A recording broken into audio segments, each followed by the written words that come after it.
we are encouraging everyone to become a panelist. You're going to get an invitation.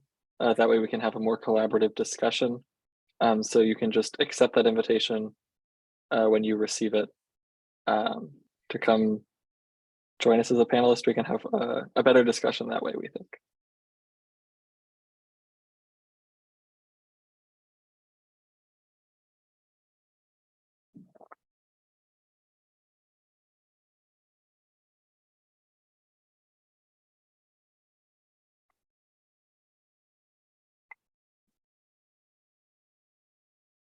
And Daniel, I think we're good. So if you want to have a night and be done with work at 6 o'clock, we appreciate your time so much.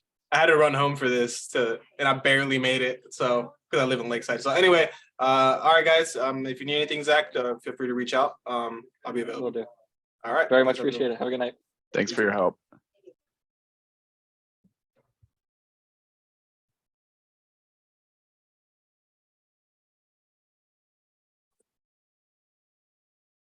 Hi there, Chris. Welcome. Good to see you. Yep, glad to be here.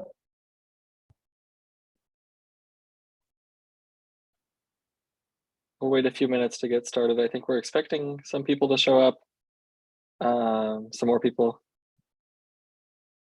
Oh, I see John in the attendees list.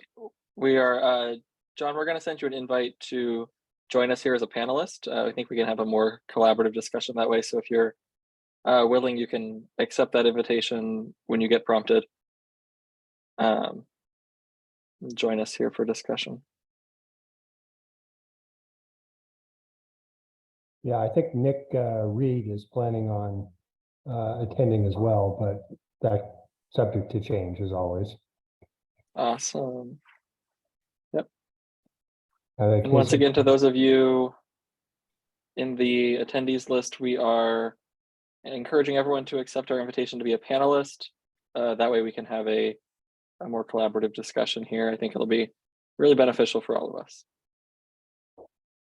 And there's also interpretation available in Spanish for those who need it.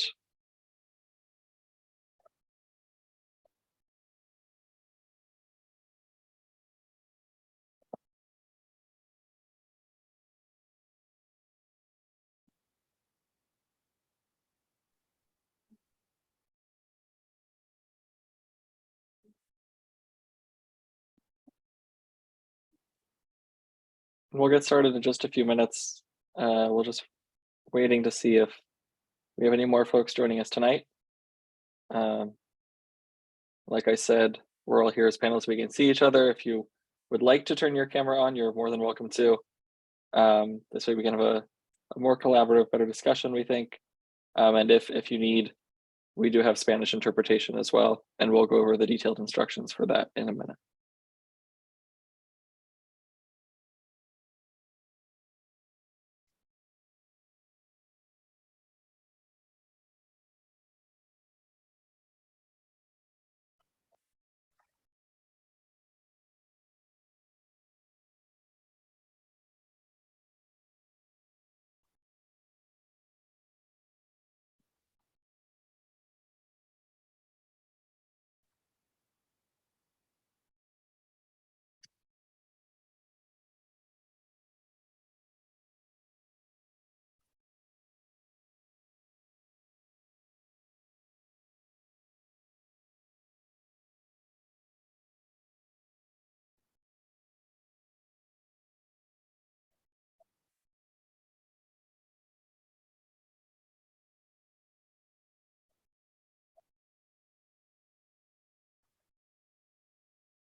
Chris, did you want to get going or wait another minute or two?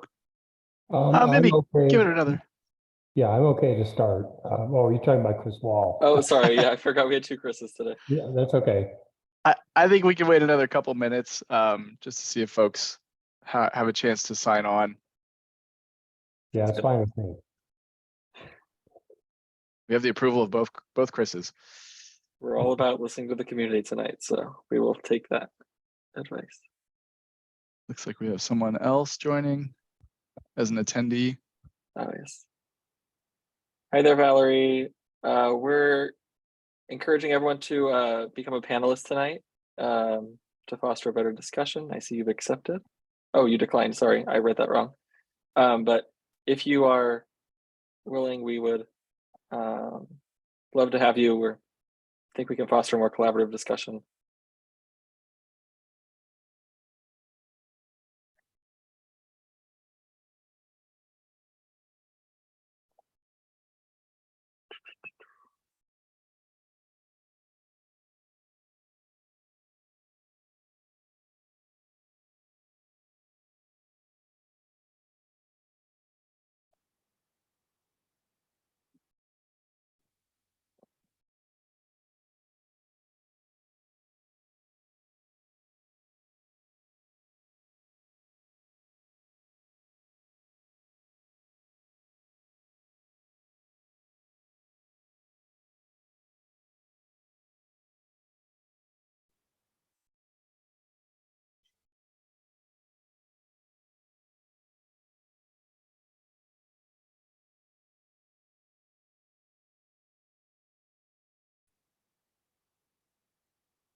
We can probably go ahead and get started, Zach.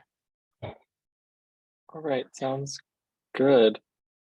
Hi everyone. Just to reiterate what I was saying a second ago, I'm glad that you're all here with us tonight as panelists. We can see each other, talk to each other, have a really good collaborative discussion. If you want to go to the title slide, Chris. Good evening to everyone. My name is Zachary Brott. I'm an associate regional planner with the San Diego Association of Governments. And we're here tonight to talk about a Rapid Route 41 serving all of your community. And we have some instructions for interpretation for those who need it.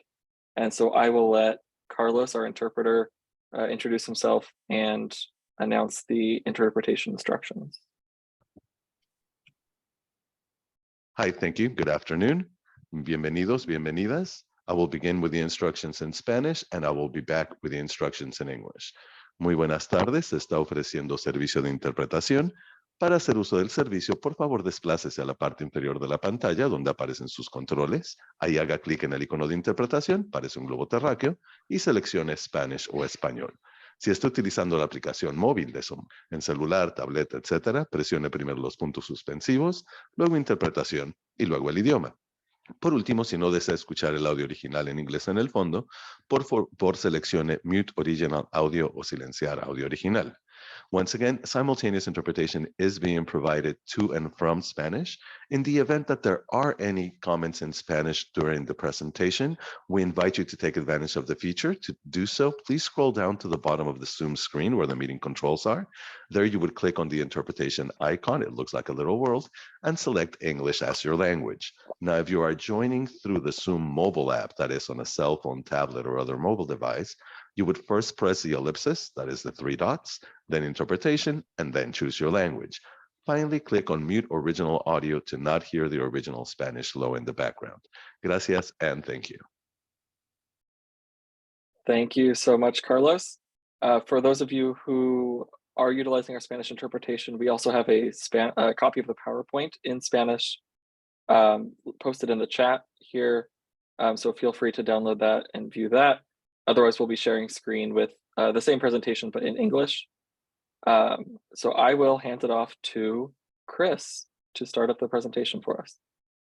Yeah, thanks everyone. Just a few guidelines before we get started, and Zach's mentioned a few of these before, but this meeting is being recorded in both English and Spanish. If you have a question, raise your hand and we'll have more questions or opportunities to ask questions near the end of the presentation. The agenda for tonight, we're going to go over a handful of things. We're going to introduce the concept of Next-Gen Rapid. We're going to provide an overview of the study that we're conducting for Route 41. We'll take a look at the existing conditions assessment that we've been conducting over the past couple months. Go over our draft study goals and objectives, which are driven in part by the findings of the existing conditions review. We'll also look at potential strategy types or types of improvements that we can make along Route 41 that will help provide high quality, reliable, rapid service. And then we'll give an overview of upcoming project activities. So before we jump into everything, I want to pass it back to Zach for a quick icebreaker. Yeah, thanks, Chris. So just to get to know each other a little bit better, we're asking what neighborhood, what area do you live in, and what neighborhoods that you travel to most often in San Diego County, and especially in this corridor, since that's what we're talking about tonight. So, for example, I currently live in North Park, and I commute most days down to downtown San Diego for work, and I also commute out to the college area to San Diego State University for school. So if we want to go and we can talk and just go down the line of everyone in the meeting. I mean, if you're not comfortable talking or anything like that, you're welcome to put it in the chat, but we'd love to hear from you all individually. Chris Nielsen, are you good to start? Sure. Yes. So I'm Chris Nielsen. I'm chair of the University Community Planning Group. I live in North UC, which is north of Rose Canyon. Most frequent destinations outside the neighborhood are along Claremont Mesa in Kearny Mesa, and points south in and around Old Town. And there's a reasonable amount of commuting back and forth to UC San Diego, where I have other responsibilities. I think that'll do it for now. All right. Great, thank you, Chris. Valerie, would you like to go next? If you want to unmute, you're more than welcome to. I live in East Claremont on the border of Linda Vista, and I most often go to Linda Vista, I go to Claremont, and I go to Loma Portal area. Thank you. Awesome, thank you, Valerie. I see Casey. Hi, I live in Carmel Valley. I go to University Heights and Mission Valley for recreational things, and then I go to Encinitas for school. Awesome, thank you for joining us tonight, Casey. And I think our last attendee here is John. If you want to introduce yourself, you're welcome to unmute. Or you can type in the chat if you're not comfortable with that. Either whichever works for you.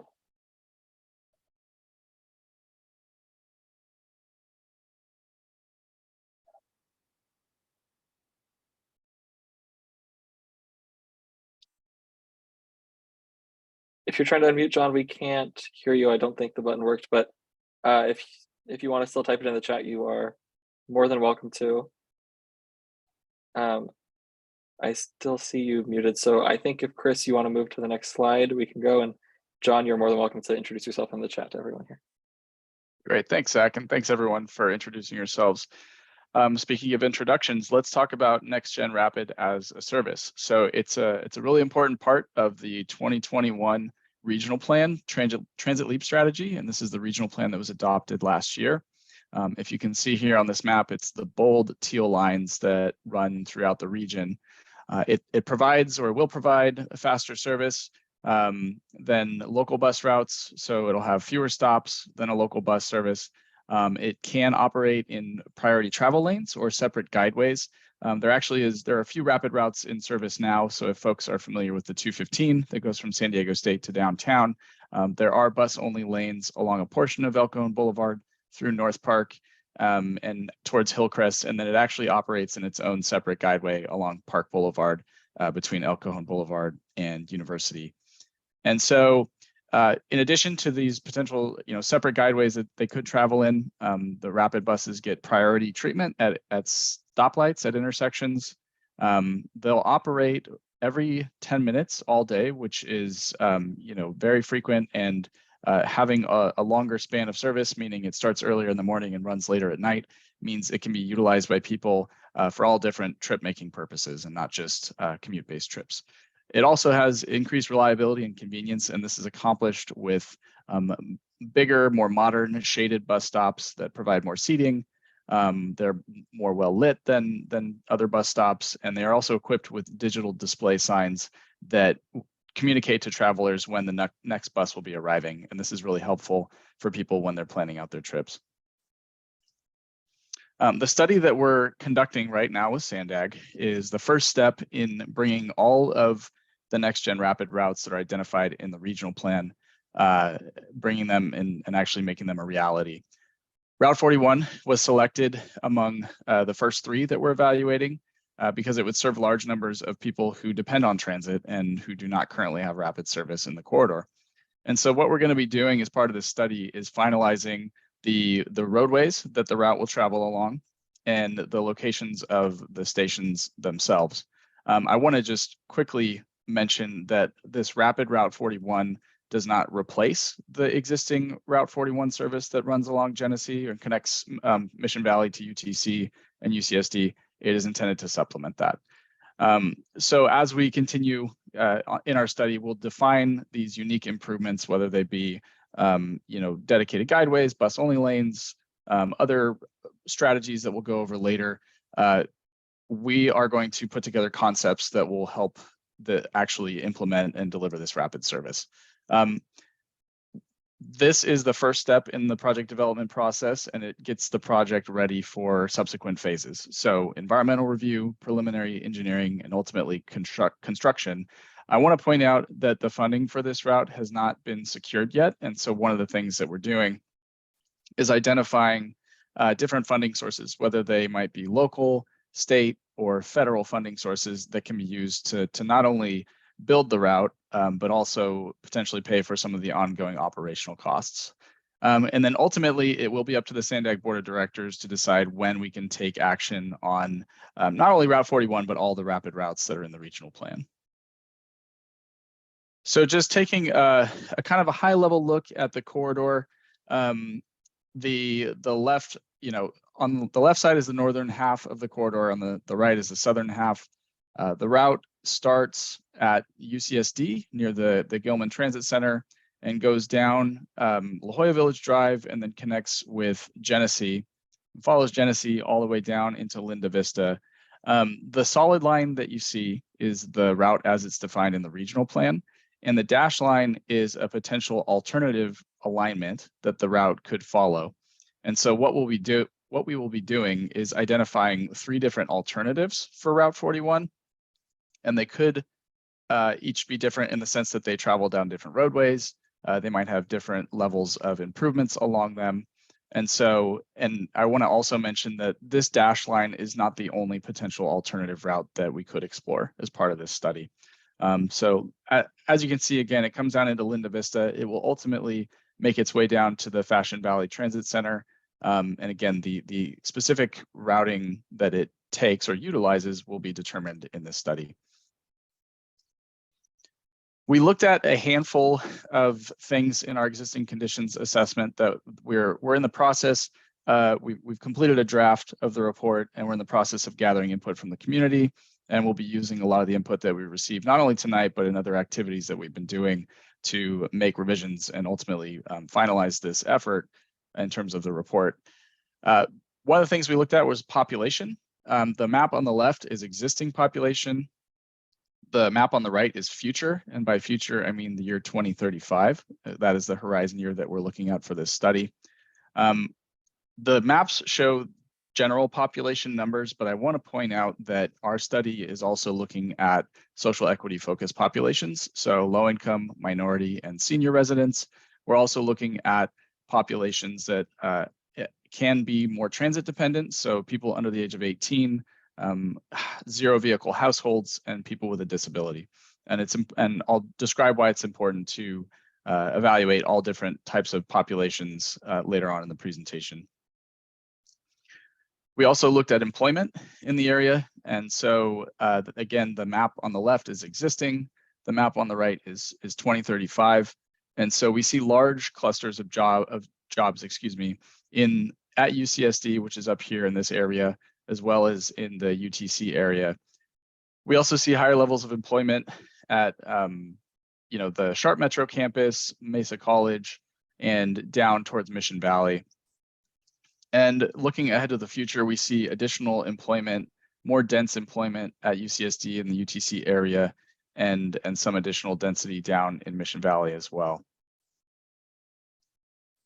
We also look at activity centers along the corridor, and these are important to understand because these are the areas that a lot of folks that live, work, and otherwise make trips in the corridor travel to and from. And so we want to understand how Route 41 could help people access these areas or these centers more efficiently and more reliably. So on the left is the northern portion of the corridor, on the right is the south. And so we see a lot of activity centers in the UCSD, UTC area. UTC and University City is actually the largest employment center in the region, even more employees and jobs than downtown San Diego. And so there's a lot of different types of places that people travel to, not only for work, but for shopping, whether it's UTC or going to school at UCSD. We see several activity centers as you follow Genesee to the south. Many of them are close to Genesee, but not always right on it, and we'll explain why that is important later in the presentation. Looking in the southern portion, we also have additional activity centers along Genesee, at Linda Vista Road, and then down into Mission Valley. And so that'll take us to our next opportunity to have an interactive moment. And so I'll pass it back to Zach. Yeah, thanks, Chris. So part of this meeting tonight is getting your feedback on where we are in our existing conditions report. So we're asking, are there any major destinations within this corridor that we didn't include or didn't mention, things that may have been missing from that last slide or that we haven't talked about yet that are important to you in this corridor? So feel free to type it in the chat or simply unmute and talk to us. There's not very many of us here, so we can have a good discussion. I think Balboa and Claremont is a really big area that I shop in, go to the library, go to the senior center in. I don't know if you mentioned that. Balboa and Genesee. Yeah. Yeah, we do show the Genesee Plaza where there's a Target and a Home Depot, and I think the DMV is up there in this area. But you mentioned a few other types of activity centers in this area as well.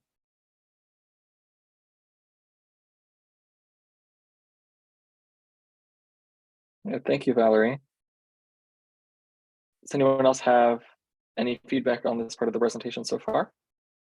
Yeah, I'll chime in that the area looks in and along La Jolla Village Drive and the loop you have through UC San Diego looks, pretty accurate. And remember, this whole area is extremely transit rich with the super loop. So there are lots of options for if the route doesn't go exactly where you want it to go, to use the super loop to get you to exactly where you want to go. So that's a bit of an advantage in this area. Yeah, Chris, you made a good point about, if you don't necessarily need to go where 41 does, you have the option of the super loop. And, while it's great to have additional service in this area with Route 41, certainly it also provides benefits to folks making trips, from one end of the corridor to the other. So, potentially serving different markets, but providing good coverage, both ways. Yeah.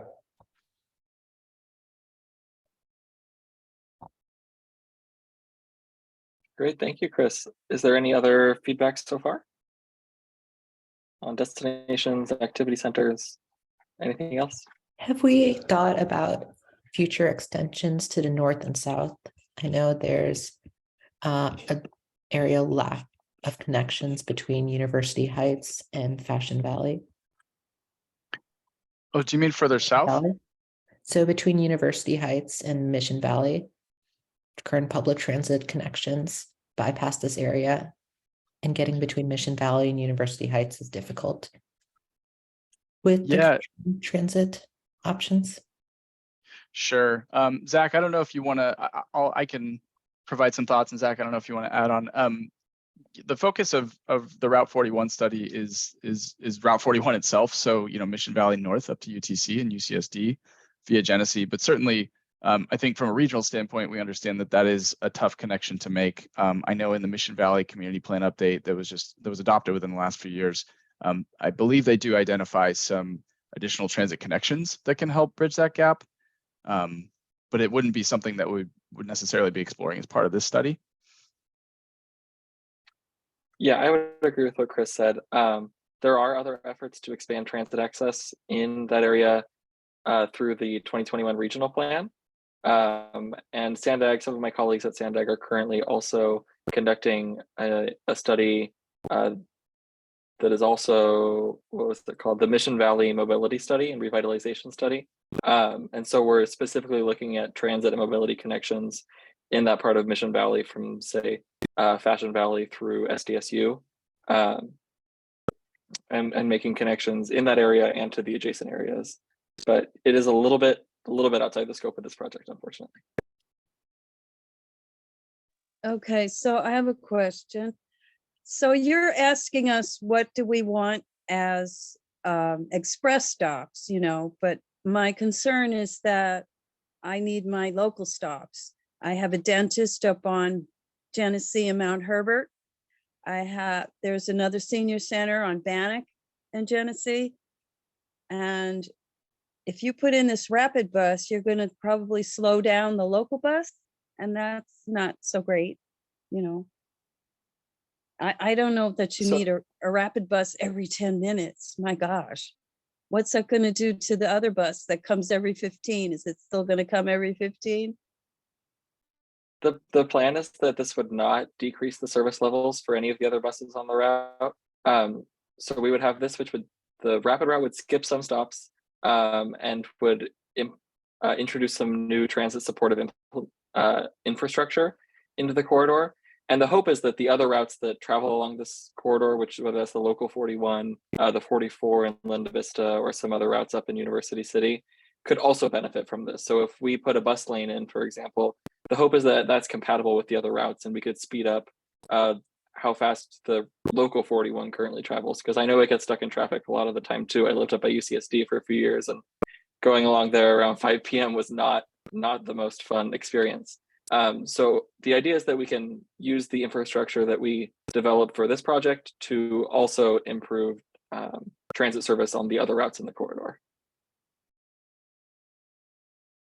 That's a great question, thank you. And I know we do get concerns about that, so that's why we're very clear about, you know, we're adding service, we're not replacing or taking away any service.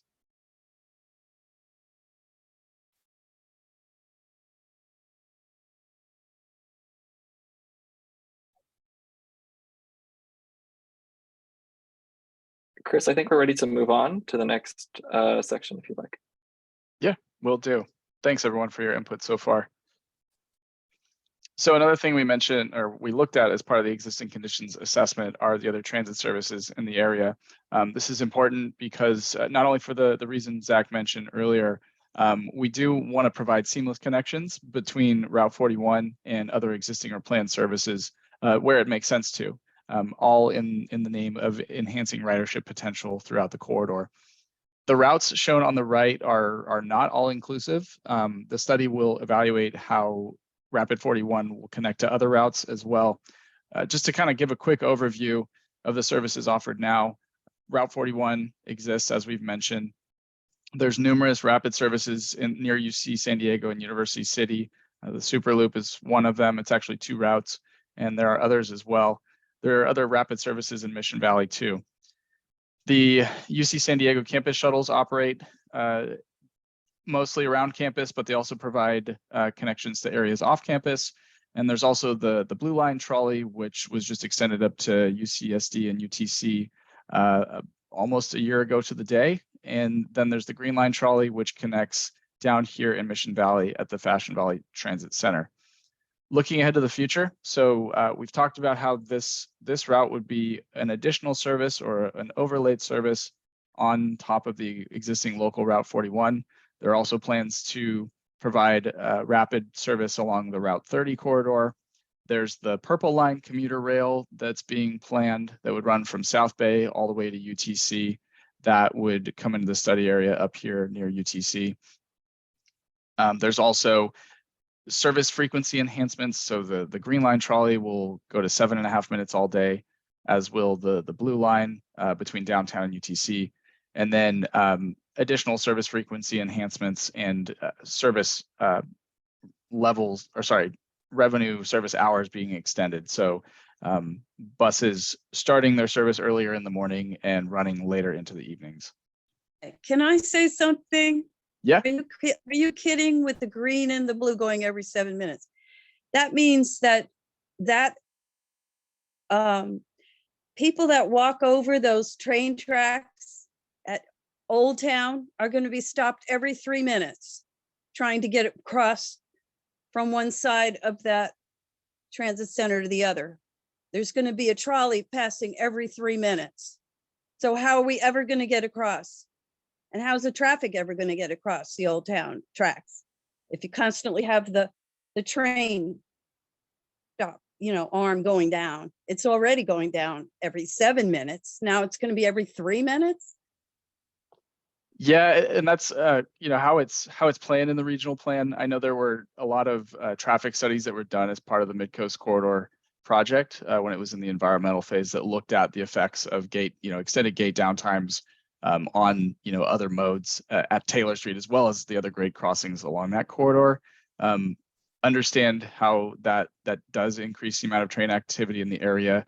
And Zach, feel free to jump in here, but I think just kind of looking at how to improve the overall transit network, this is an improvement that was seen as having a lot of potential benefit, recognizing that there are some users that might not experience those benefits. Okay, and I'm sorry, but can I say something else? Of course. You're making all this rapid north and south. We had the Route 25 just taken away from us. Now people that live on the west side of the freeways, Mesa College, cannot get over to Arrow Drive to go to the Sarah Mesa Library or the Social Security office because 25 bus does not run anymore from Linda Vista over to Kearny Mesa. The other thing is I take that 27 bus three times a week to go 27 on Balboa. It runs every half an hour. I mean, you're going to throw trolleys at us every 3 minutes, but you can't get a 27 bus to go more often than that. And you'd completely take away our 25. I mean, you need to think a little more micro and a little less macro. We don't need all this heavy, rapid stuff. We need local service. Yeah, I understand your frustration. I think a couple thoughts. I'm not sure what the plans are for Route 27. That might be included in the frequency improvements that's noted here. And so you mentioned it runs every 30 minutes today. I would have to check and see if those frequencies would be improved or meaning the buses would run more frequently. In terms of removing Route 25, that's something I think we heard at a pop-up event as well, and certainly understand how that can affect people. One thing I'll say, and Zach, feel free to chime in, is that the great thing about bus service is that it's very nimble. It's something that can be, it can be added back in with a relatively low level of investment compared to light rail or even, commuter rail and things like that. So I would say your comments certainly noted, and this is something that Sandag and MTS are always thinking about, is how to improve service. And certainly the more feedback they get, it helps them figure out how to make service changes in the future. Yeah, thanks, Chris. I would just say that the Route 27, I imagine that route is planned and intended to be serviced at least every 15 minutes. And my guess is that right now, the lower frequencies is probably because of the bus driver shortage that MTS is facing. And so we're all trying to address that issue at the moment. MTS, Sandag, NCTD, transit agencies around the country, if we're being honest. And so I would imagine that those routes that have unfortunately had to have that reduced service at the moment will be on the top priority list when we're able to restore some of that service. So we're hoping that will come back sooner rather than later. But that is mostly an operator driver issue at the moment, unfortunately, which I know doesn't really help for the commuters who are trying to use it right now. But that is something that hopefully should be fairly easy to resolve once those resources are available. Well, I know you guys are thinking about bus service frequency improvements. I think you guys should really look at a full holistic look at the network as a whole, as many other cities have done, and looking where you guys can cut stops and increase frequencies now, even without spending a large increase in operating costs. A whole look at the network of where to reprioritize service. I think would be really helpful. And while we're talking about the increased frequencies, I truly don't believe that holding up cars for a few minutes is worth stopping these frequency improvements. Cars control vast swaths of our space on our streets. And do we truly believe that holding up cars for a few minutes should delay the commutes of hundreds of people every day? Yeah, I think that's a great point, Casey. Thank you. Wait. I know that. I'm not Valerie, can I holding it. respond to Casey very quickly? Yeah, go ahead. Yeah, sorry, but just in 1 minute. I know that MTS conducted a transit operations. I was just looking at it today. I forgot the name. I think transit operations plan or transit operations priority plan just a couple years ago, trying to do kind of what you were saying with optimizing the way that the transit system currently works without having to do a lot of investment. And so the day-to-day operations and planning of that MTS handles pretty well, I would say. And at Sandag, we're trying to usher in the new ideas for how to take the service to the next level in the future when the funding is available. So that's what we're about today. Valerie, I'd welcome your comments as well. Thank you. I just want to say, I'm not talking about holding cars up every 3 minutes. I'm talking about holding up all the pedestrians trying to get from one side of the Old Town Transit Center to the other to make a connection. We have to stand at that train stop. People that can't do 4 flights of stairs have to go over 4 tracks of trains, and we don't want to be stopped every 3 minutes and missing our connections. I think that's a really important point. At a lot of places, I think we should look at grade separating these intersections, especially making sure they're accessible to everyone and everyone's able to cross tracks. Yeah, no, that's all good input. I think especially, Taylor Street is one of those locations that's been identified as a potential grade separation, probably for the last 30 or 40 years. There's a handful of challenges, the details of which I'm not intimately familiar with. But I do recognize that it's for a lot of folks, it can be quite the task to get across all 4 tracks in a short amount of time.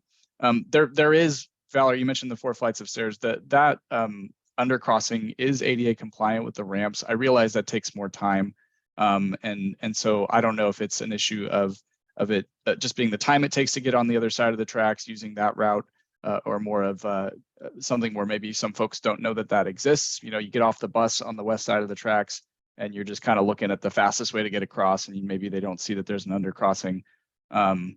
So again, point noted, and that's something where it might be something where improved signage or things like that could help with that transfer as well.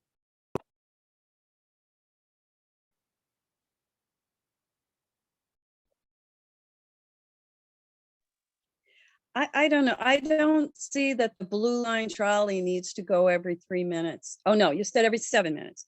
I see that thing empty a lot. That thing just goes up to Balboa where you connect to this 140 bus that takes the back way to La Jolla. That bus is also empty. Nobody goes that way. We didn't need that whole thing as far as I'm concerned. I prefer take the 30. I don't know, quicker. No, definitely appreciate your input, Valerie.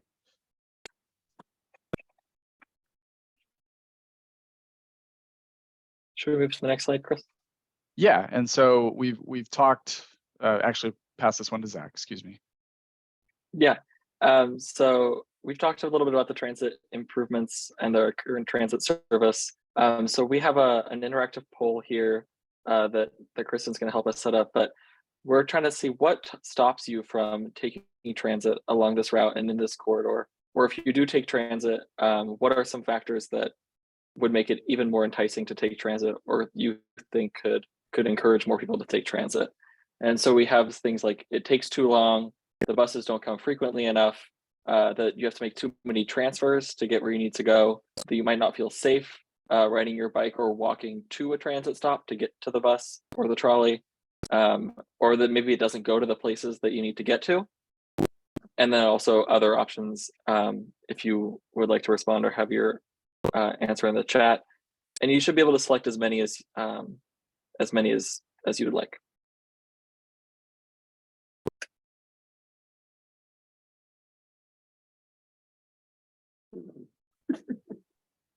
Question for you, how? Can we participate? Are we participating? We're muted. I believe you can, Kim. Okay. Tell We're us your trying to, thoughts. it's just not clicking, but we can tell you what we think if that helps. Yeah, or you could type it in the chat. Oh, we'll put it in the chat, okay.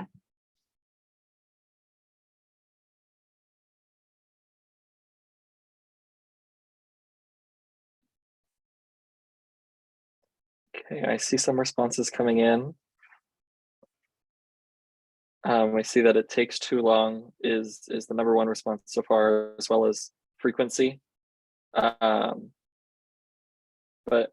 really, all of these factors are some limiting factors for transit in the corridor, and I think the same can be said about at the region as a whole, if we're really looking at the transit network as a whole at the moment. So, we're getting a few more responses, and yeah, taking too long and not enough frequency seem to be the most considered answers here, as well as getting to places that you need to get to. Right, and I see Valerie's comment in the chat about 15-minute frequencies are pretty good. Which, yeah, if we could get every route in our system to 15-minute frequencies, I think that would make us all very happy. And for those that can support more, that's what we're trying to do right now. So these poll results will be saved, and we'll use it in our analysis here. So thank you so much for your input there. And Chris, if you want to continue to the next slide. Yeah, thanks, Zach, and thanks everyone for your input on the poll. I'll talk about the roadways in the corridor. We also looked at these as part of our existing conditions assessment. We focused on the roadways that our route would potentially traverse, as well as the roadways that intersect the route itself.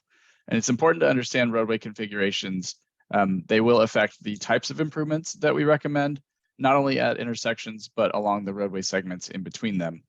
And so the table on the right here is the roads that we think this route may traverse. And so I won't go through every single one of them in detail, but as you can see, there's quite a bit of variety in the roadway configuration.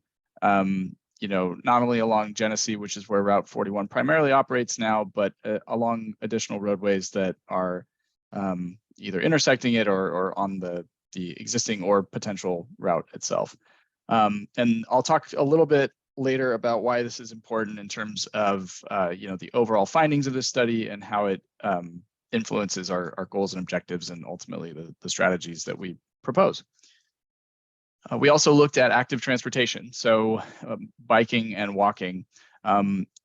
The location of existing and planned facilities near our route or along the same roadway that the route is traveling on is important. It could help us determine where we put stations, or if we know that we need a station in a certain location and there is not sufficient, bicycle and pedestrian facilities that provide a connection to that station, and maybe in some cases there might not even be any improvements that are planned for bicycle and pedestrian facilities.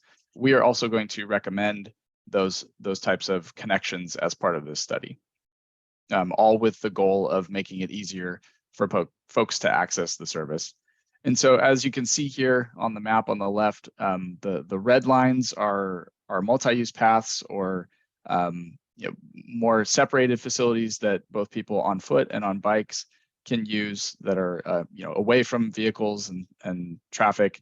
The blue lines are bike lanes and the green lines are bike routes. And these are signed routes that don't have any striping on them. And so we see a lot of these multi-use paths up at the UC San Diego campus. We see some as we get down into Mission Valley. There are bike lanes along Genesee for the duration of the road within our study area, and along Linda Vista Road and Ulrich as well down here in Linda Vista. Looking ahead to the future, there's a planned multi-use path in Rose Canyon. There's upgrades to the bike lane along Balboa Balboa Avenue. That is planned to be an on-street separated cycle track, and a cycle track is typically a two-way facility that has either bollards or pylons or other vertical features that provide separation from vehicular travel. There's also some multi-use paths planned in the Riverwalk development, which is where there's currently a golf course, but that will eventually be a big mixed-use development. That's just west of Fashion Valley Transit Center, and then some additional new bike lanes along Friars Road west of Fashion Valley. Another thing we looked at are roadway congestion conditions in our study area. I want to quickly mention that the next few maps we're going to show here are from Google Maps, and this uses cell phone data to provide typical traffic conditions based on day of the week and time of day. We recognize that this is one data point, and so we are also supplementing this information with information from transit operators, folks that are driving along these roadways. They have a very good sense of which areas experience greater levels of congestion. We're also supplementing it with input from our project development team for the study that includes members of local jurisdiction planning and traffic engineering departments. So the maps that we're looking at here, this is the northern portion of the corridor. So UC San Diego is up here in the top left. Genesee follows this down here into Claremont. The map on the left is the morning peak hour or the AM, and on the right is the PM peak hour. And what we're seeing is congestion is typically heavier in the PM peak hour, which is again on the right side. We see a lot of congestion at intersections, and we also see some between intersections, particularly along Genesee and La Jolla Village Drive as well, up here in UTC. In the southern portion of the corridor, and again, the map on the left is the AM peak hour or the morning peak hour.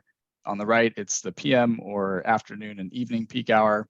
And we see similar conditions in the sense that the PM peak hour experiences higher levels of congestion throughout the corridor, and continued congestion at intersections as well as along Genesee, some on Balboa, and then some down on Friars Road as well. Another thing that's worth mentioning is we do recognize that there are big seasonal variations in traffic near Fashion Valley and up at UTC, given the amount of retail shopping that occurs during the holiday season. And so while these are again a snapshot in time, we recognize that there are times when the congestion can be much greater. So we've looked at a lot as part of our existing conditions report. We learned a lot as well.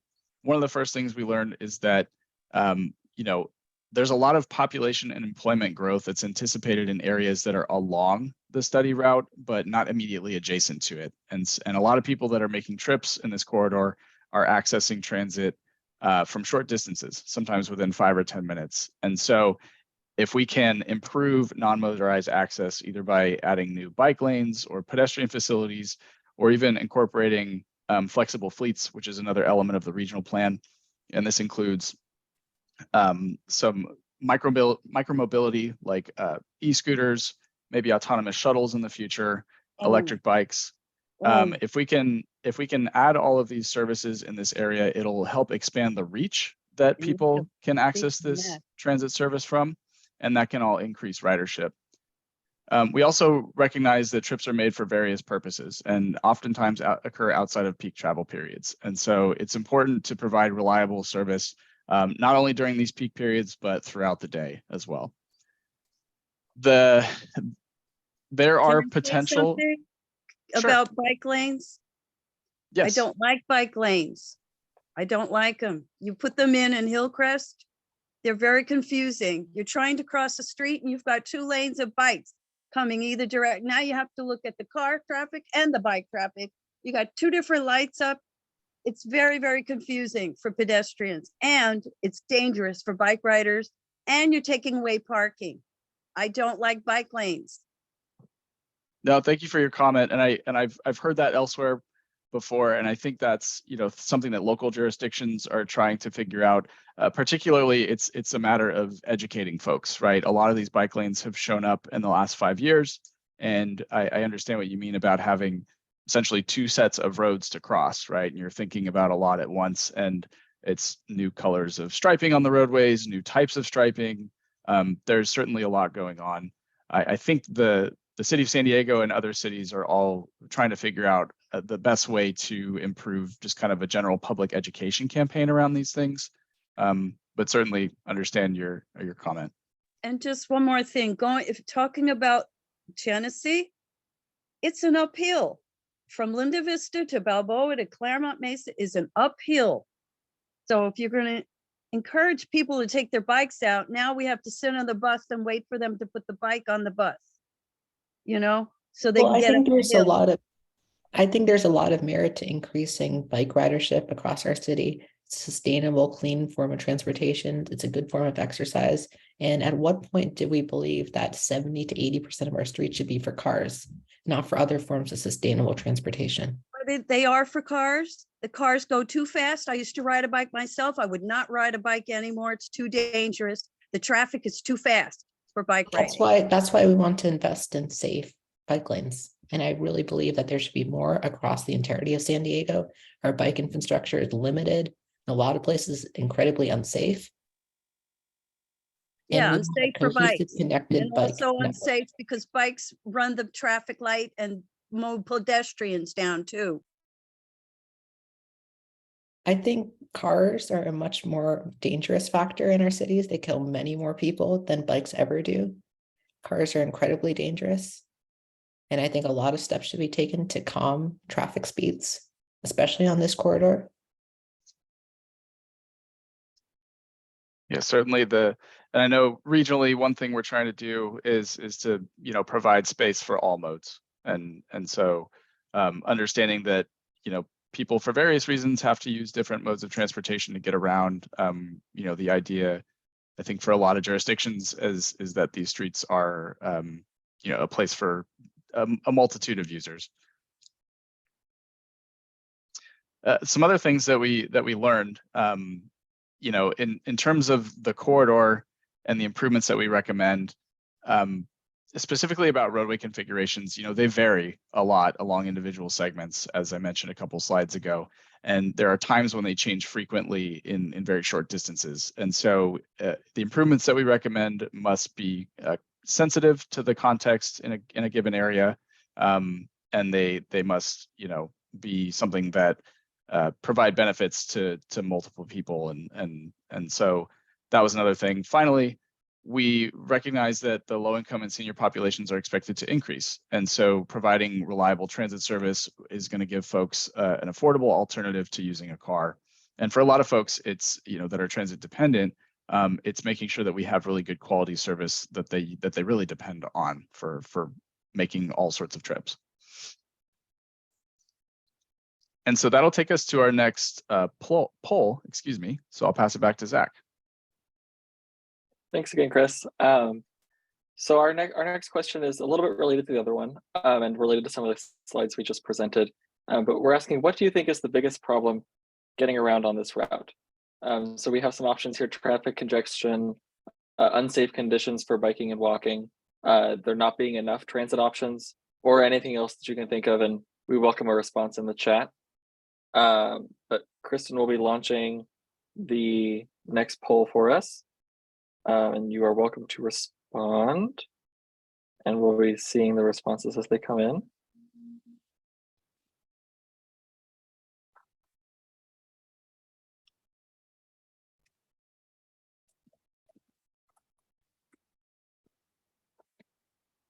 And I'm seeing Ross has just joined us. Welcome, Ross.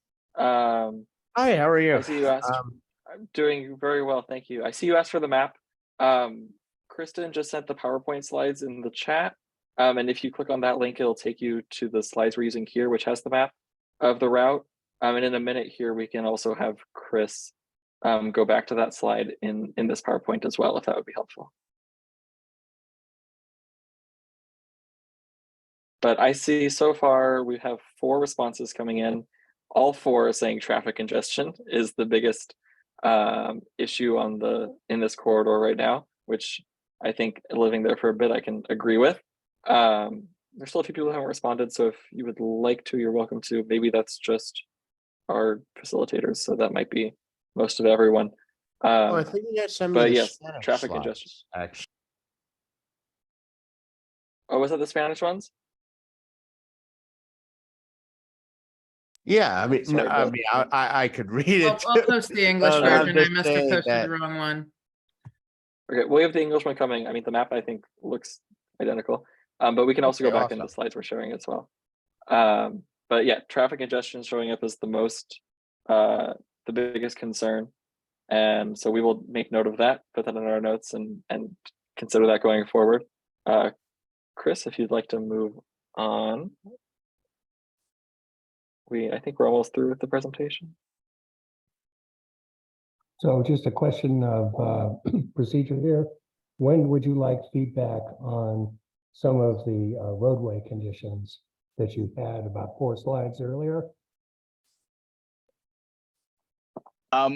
We welcome all feedback. I would say if you have some notes that you can drop into the chat, that might be best, just in the interest of moving forward here. We've had a lot of really good input so far, but I want to make sure we get through all the slides here in the next half Okay. hour.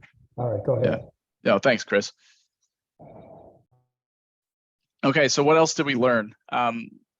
Like I mentioned, there's a lot of traffic near major intersections with stoplights. As the continued number of people living and working in this area grow, congestion will as well. And so we have to identify strategies that help get buses through these areas quicker. There's a lot of collisions. We looked at collision data as well, and there are a lot of collisions that happen along Genesee and the major roadways that connect to it, especially in near the activity centers, which is where a lot of people are biking and walking.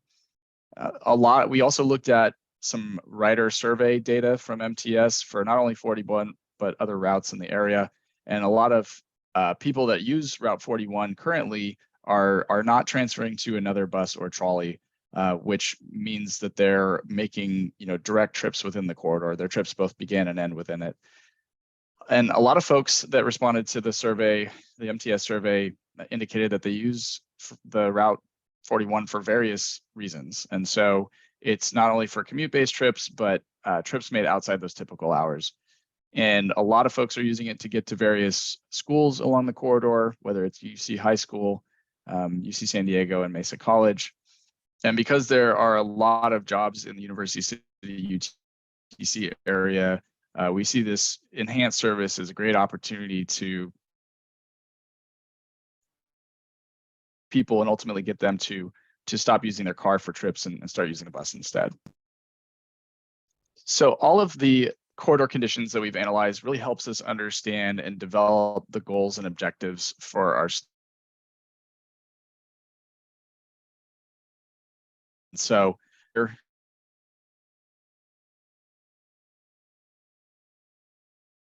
Competitive with Chris, you seem to be minimize delays. breaking up.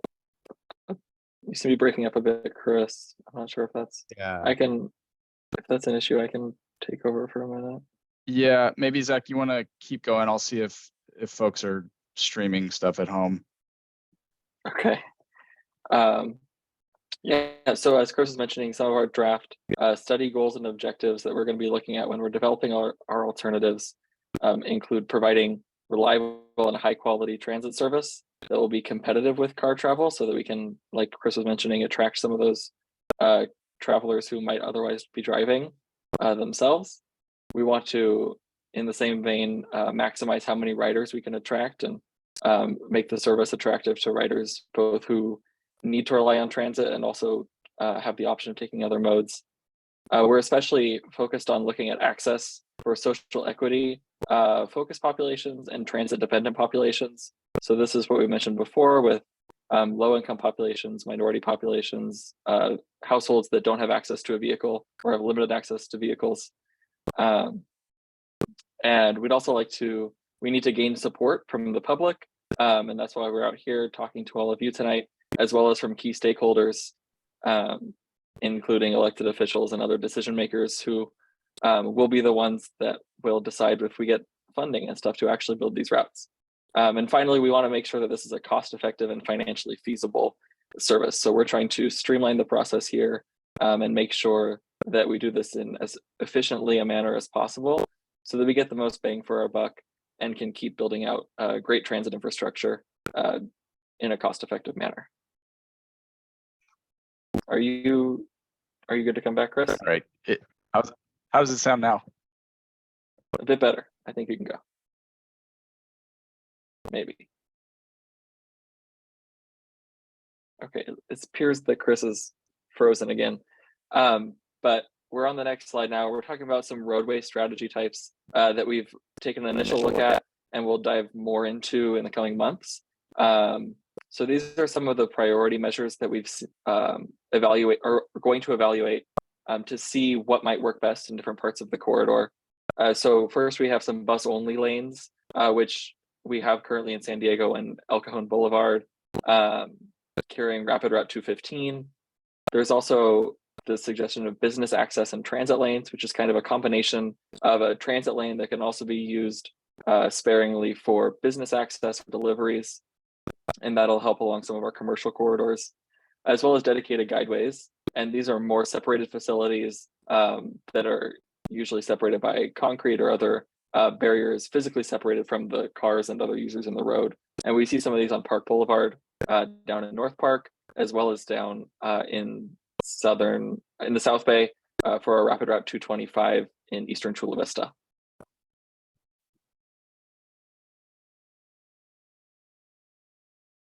And when we're looking at intersections,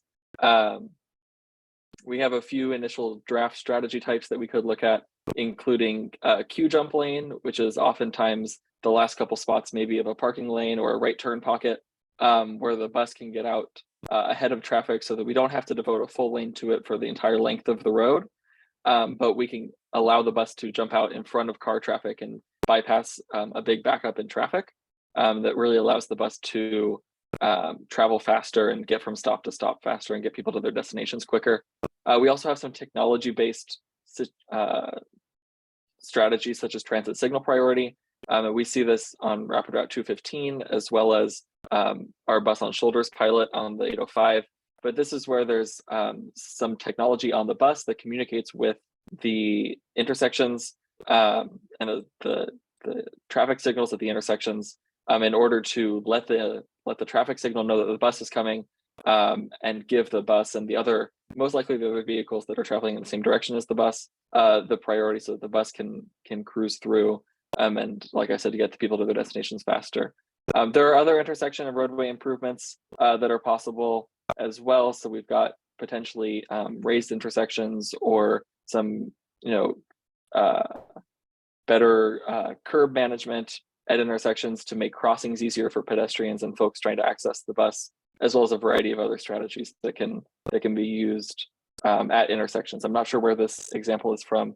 I believe it's outside of San Diego, but somewhere else in the country where some of these other intersection improvements have been implemented.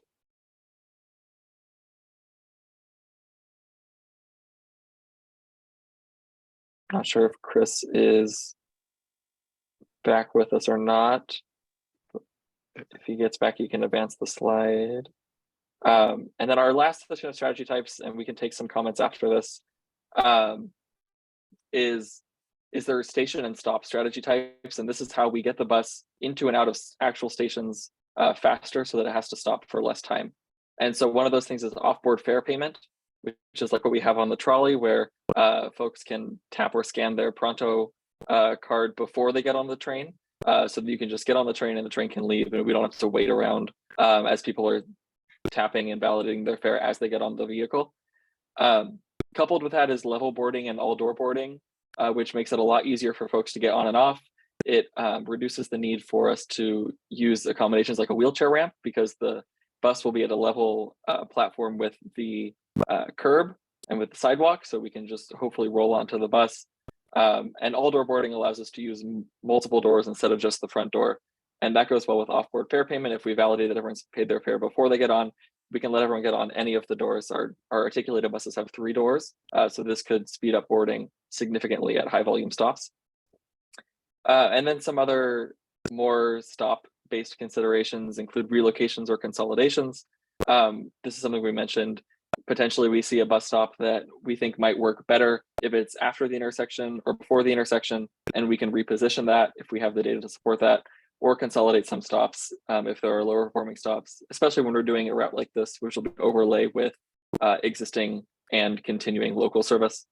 And finally, we have enhanced station amenities, which just makes it a little bit more comfortable for folks waiting for the bus.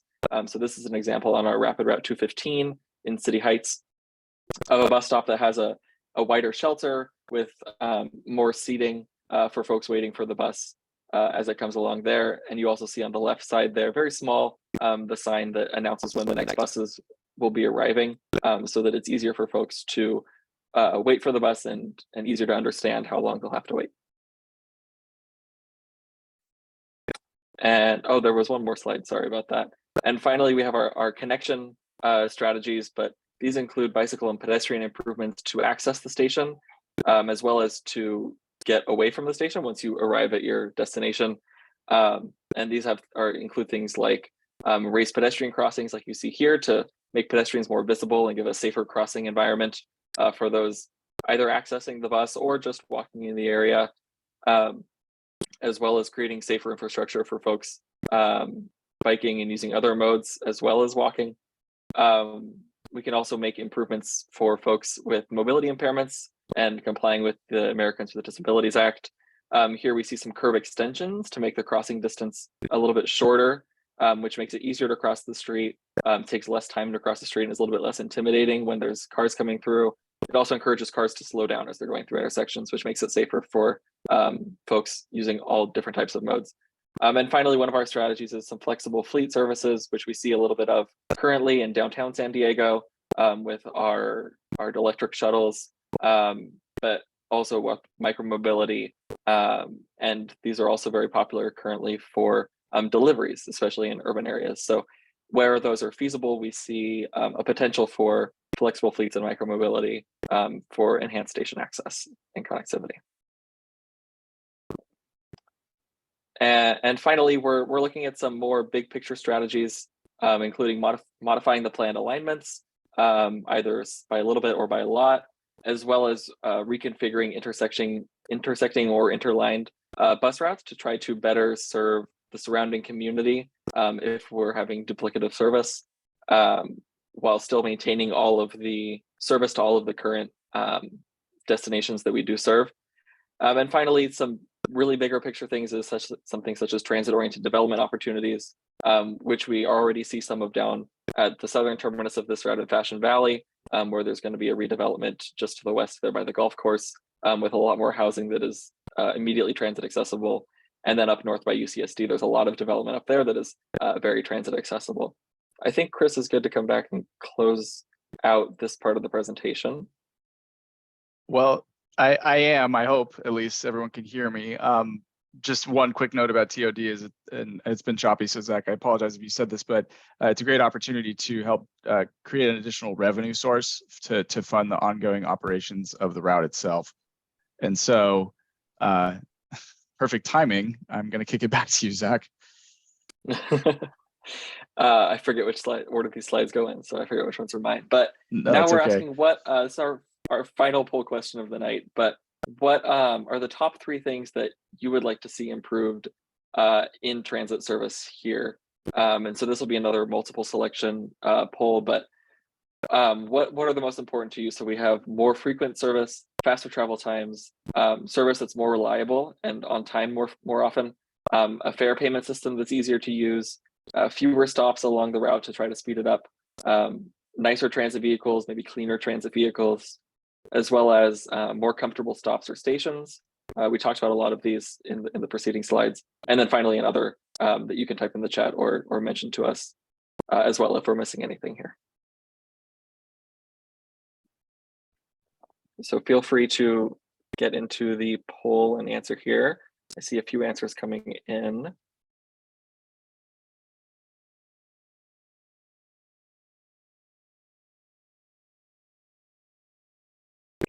We've got 2 folks responding to the poll so far with service frequencies and faster travel times. coupled with fewer stops, which again would probably speed up the service. We have an answer in the chat about fare payments, earlier service on the weekends, which is definitely something that we're looking at doing, increasing the span of service. So we're serving earlier in the morning and later at night, still with that frequent service. See some more responses for fewer stops along the route, for sure. And I mentioned for nicer vehicles. We're currently in the process of upgrading a lot of our fleet. Or MTS is with the increase of the number of electric buses that are coming in, which are a lot cleaner, a lot quieter.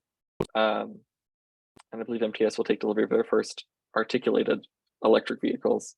So the really long ones in fairly soon. They'll be used down in the South Bay. So thank you all for your responses on that poll. And just like the rest of them, we will make note of them as well. And I will hand it back to Chris to finish out this part of the presentation here. Yeah, thanks, Zach. Oh, there it goes. Okay, no more lag. So now, again, we appreciate all the input so far, whether it's been in some of the dialogue that we've had or in the polls. We want to just open it up one last time for some questions and answers. We'll do this for a few minutes, and then we have just one or two more slides to close it out here. So if folks have other things that they want to talk about, we're happy to do it.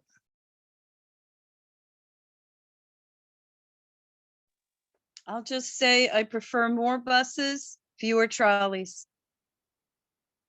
We need service into different roads that, you know, you don't have big heavy trolleys on. The trolleys only go so far. We need all of the smaller roads and bus routes. Thanks, Valerie. Have we thought about quick build solutions? Because I know we're talking about a long process here. Have we also, how long is the current estimated timeline for completion of this route? Have we thought about using quicker build strategies that we could do in shorter periods of time? Like instead of painting and building dedicated guideways, we can paint down bus lanes to finish the project in under 6 months and slowly incrementally build up to these other capital improvements. Thanks, Casey. Zach, do you know in terms of quick build, if the region Yeah, is doing that's anything? definitely something that we're considering. Some of my colleagues right now are working specifically on some work that would look at where quick build solutions are the most feasible in the county. We're looking at places with high transit ridership, high pedestrian activities, to really try to improve safety in those areas.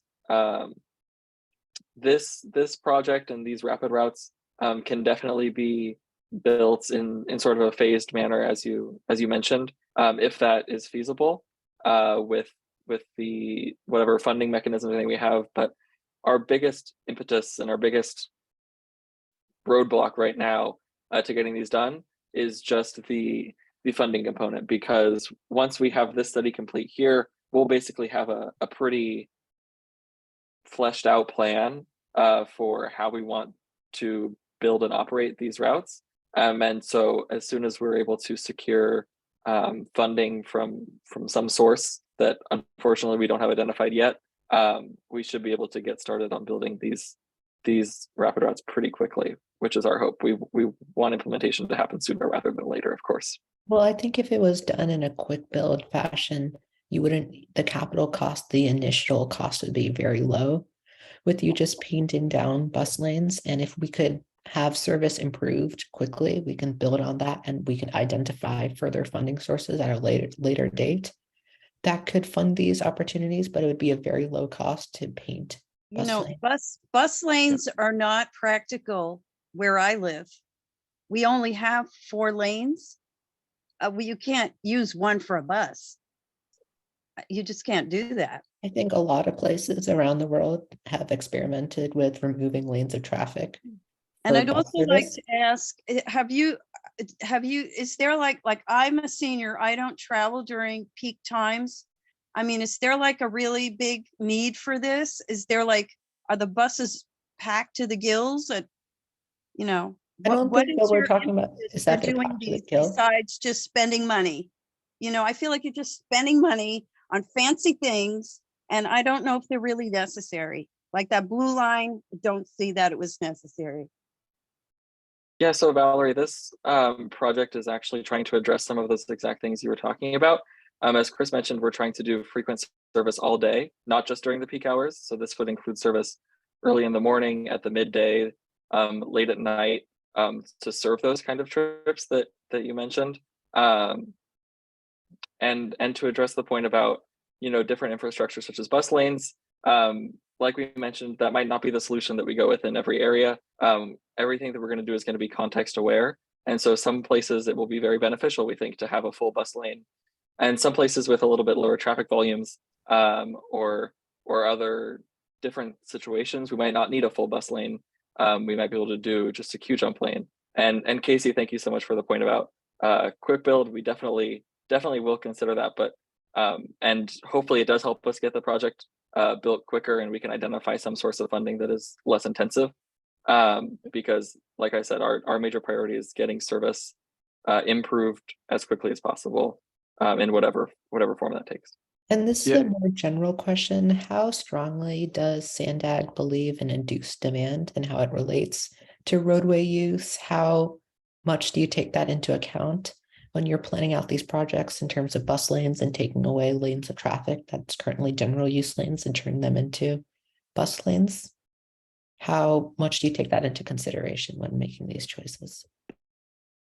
Yeah, Sandag is, you know, we are transportation scholars, and so we do know about the literature and are definitely, you know, believers in the theory of induced demand. And at Sandag, where our new regional plan is kind of a new vision for the region, which is why we're focusing more on these transit improvements and other improvements instead of potentially, you know, endless freeway expansions, which is was kind of our go-to solution in the past. Which is, we've been shifting away from that, especially with the 2021 regional plan, and these projects that are coming out of that. So that's where we're focusing on things like these rapid bus solutions to solve some of our mobility issues. I just want to add one thing, Casey, talking about the quick build comment that you made. And I think Zach, you did a good job of answering how we would look at these as potential strategies for an entire corridor and the ultimate build out of it. Another thing we're going to look at as part of this study is what sort of, you know, near-term or immediate investments could we make that maybe is just a stepping stone towards the ultimate vision for a corridor and a route. So, you know, quick build strategies could be that, call it low-hanging fruit that maybe is one of the initial investments that's made in a corridor.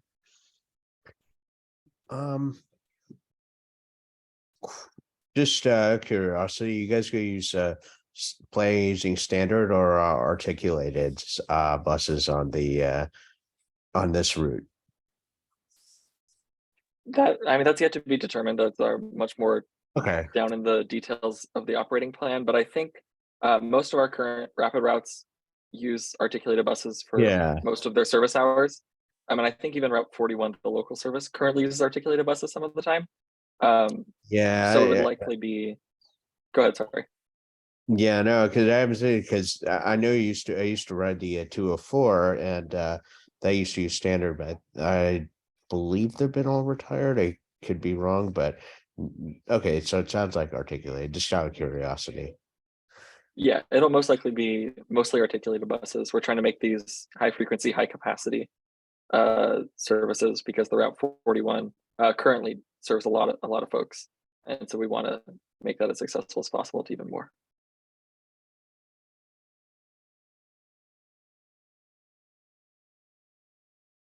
Do folks have any other questions that they want to ask? Maybe, I don't know, maybe you should go with in between, like the original buses we had held 44 people. Then you took us down to 32, and then you put these giant things on that are very uncomfortable. Why don't you just go back to the original 44-seat buses? I think that would be better. They wouldn't take up so much space in traffic either. Yeah, that's something that we'll look at when we get more of the details of our operating plan and closer to actually implementing the route. But in terms of designing the infrastructure and stuff along the entire route, that's not on the top of our concerns. It's just a little bit more in the details and the minutia. So, but it was something that we'll consider further down the road. Have you guys thought about rezoning large portions of the corridor to encourage dense development that could in turn pay for this corridor by removing parking minimums and increasing removing height requirements to allow dense mixed-use development to be built along the corridor? Yeah, so Sandag does not control any land use decisions. That's up to the individual jurisdictions, in this case, the city of San Diego. And so that would be up to the city to do. And we work with the city all the time, and we would love to see transit supportive development along the corridor. And I think we've seen some progress with that, especially with some of the new regulations coming from the state in terms of encouraging more transit supportive development. But we will continue working with the city to encourage that.